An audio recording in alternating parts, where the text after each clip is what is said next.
আসসালামু আলাইকুম রহমতুল্লাহ। গতকালকে যে ঘটনাটা ঘটেছে সেটা আসলে বাংলাদেশ ক্রিকেটের জন্য খুবই দুঃখজনক। আমরা গত 17 বছর দেখেছি হাসিনা কীভাবে বাংলাদেশ ক্রিকেট বোর্ডকে একটি আওয়ামী লীগের অফিস বা আওয়ামী লীগের একটি কারখানা বানিয়েছিল। তারই ধারাবাহিকতায় তারই পুনরাবৃত্তি করেছে বর্তমান সরকার।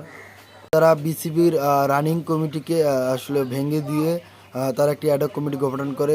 সেই কমিটির প্রধান হচ্ছে তামিম ইকবাল এবং কার্যনির্বাহী যে বাকি 10 জন সদস্য তারা হলেন সালাউদ্দিন আহমেদ, স্বরাষ্ট্রমন্ত্রী সালাউদ্দিন আহমেদের ছেলে, মির্জা আব্বাসের ছেলে, আমির খসরু মাহমুদ চৌধুরীর ছেলে এবং ববি হাজ্জাজের স্ত্রী রসনা ইমাম।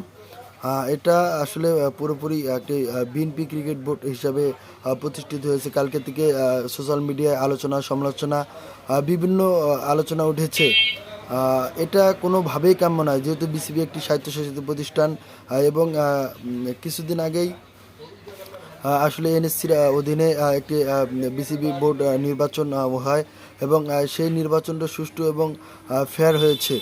তবুও শুধুমাত্র রাজনৈতিক স্বার্থ হাসিল এবং আহ, এবং নিজের গড়তামির কারণে আসলে এই কমিটিটি ভেঙে দিয়ে নতুন করে অ্যাডহক কমিটি গঠন করা হয়।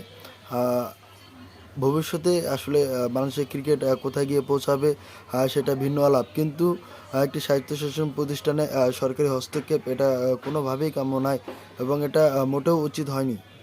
বিএনপি সব জায়গায় আসলে প্রতিটি স্বায়ত্তশাসন প্রতিষ্ঠানকে দলীয়করণের প্রচেষ্টা চলমান রেখেছে। তারও ধারাবাহিকতায় আমরা দেখছি দুর্নীতি দমন কমিশনে বাংলাদেশ ব্যাংকের গভর্নর নিয়োগে নিয়োগ দেওয়া হয়েছে এমন এক ব্যক্তিকে। তিনি বিএনপি নির্বাচন পরিচালনা কমিটির একজন সদস্য ছিলেন এবং তিনি একটি গার্মেন্টস ফ্যাক্টরির মালিক। তাকে বানিয়েছে বাংলাদেশ ব্যাংকের গভর্নর। আমরা দেখেছি যে বিএনপি মেজর অধ্যাদেশগুলো বাতিল চাচ্ছে, তার মধ্যে ব্যাংক রেজলিউশন অধ্যাদেশ, সুপ্রিম কোর্ট সচিবালয় অধ্যাদেশ, এই সমস্ত মেজর অধ্যাদেশগুলো বাতিল করে মূলত তারা সমস্ত কিছুকে দলীয়করণের প্রচেষ্টা চলমান রেখেছে এবং সেই চেষ্টাই করতেছে। অথচ তারা 2 মাস হয়েছে ক্ষমতায় অধিগ্রহণ করেছে। এই 2 মাসের মধ্যেই তারা যে দলীয়করণের নজরানা স্থাপন করছে সেটা বিগত ফ্যাসিস্ট খুনি হাসিনার 17 বছর সময় লেগেছিল। এটা এইভাবে করলে আসলে বিএনপির নর্দমায় পড়তে সময় লাগবে না।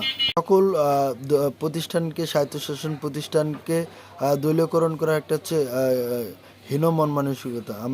আমরা চাই তারা এই হীন মন মানসিকতা থেকে বেরিয়ে আসুক এবং জনগণের সরকার হিসেবে প্রতিষ্ঠিত হোক।